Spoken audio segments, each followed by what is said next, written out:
माँ की अनमोल ममता की कहानी। रात के 2 बजे बज रहे थे, फोन की रिंग बजती है। 26 साल का आनंद नींद से जाग बड़ा खुश होकर फोन को रिसीव करता है।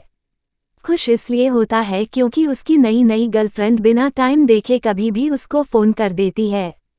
फोन की दूसरी तरफ से आवाज आती है, जन्मदिन मुबारक हो बेटा। आज मेरा बेटा पूरे 26 साल का हो गया है। मैं बहुत खुश हूँ। माँ की आवाज सुनते ही आनंद के चेहरे के एक्सप्रेशन बदल जाते हैं। वो गुस्से में बोलता है, माँ तुझे समझ नहीं आता क्या?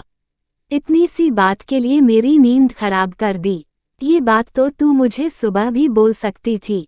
इतना कहकर वह फोन काट देता।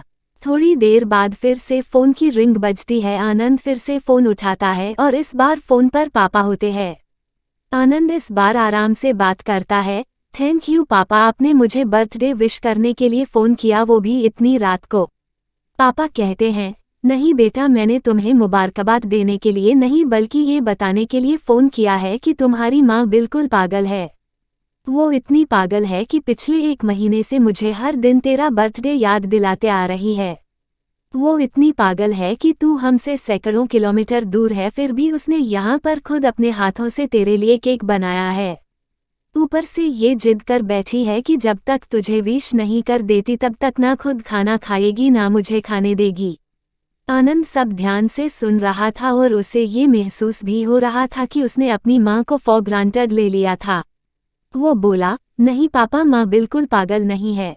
पापा कहते हैं, नहीं बेटा, तू अपनी माँ के पागलपन को नहीं जानता, मैं जानता हूँ। वो तो 26 साल पहले ही पागल हो गई थी जब डॉक्टर ने उसे कहा था या तो हम बच्चे को बचा सकते हैं या आपको।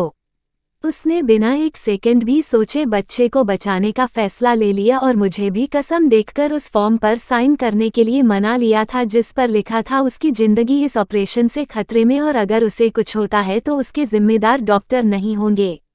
अब तू ही बता, बिना तुझे देखे जो औरत तेरे लिए मरने को तैयार हो जाए उसे हम पागल नहीं कहेंगे तो क्या कहेंगे? इतना कहकर पापा ने भी फोन रख दिया।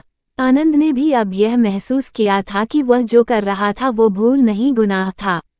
हाँ, एक बार किसी इंसान को दुख दो तो कोई बात नहीं, लेकिन भगवान को दुख देना गुनाह ही होता है। और माँ भगवान से कम नहीं होती। पश्चाताप के आंसू उसकी आंखों से बह निकले। सवेरा होते ही आनंद अपने घर की ओर रवाना हो गया अपने माँ बाप से माफ़ी मांगने के लिए। घर पहुँचते ही उसने पहले माँ से माफ़ी मांगी जिसने उसे गले से लगा लिया। फिर वह अपने पापा से माफ़ी मांगने लगा। पापा ने कहा, कोई बात नहीं बेटा, जा तू वापस चला जा। तेरी माँ हमेशा कहती थी कि तू उसे बुढ़ापे में संभालेगा, लेकिन मैं उसे समझा दूंगा। जैसे आज तक मैं उसे संभालते आया हूँ वैसे ही आगे भी मैं उसका ख्याल रखूंगा।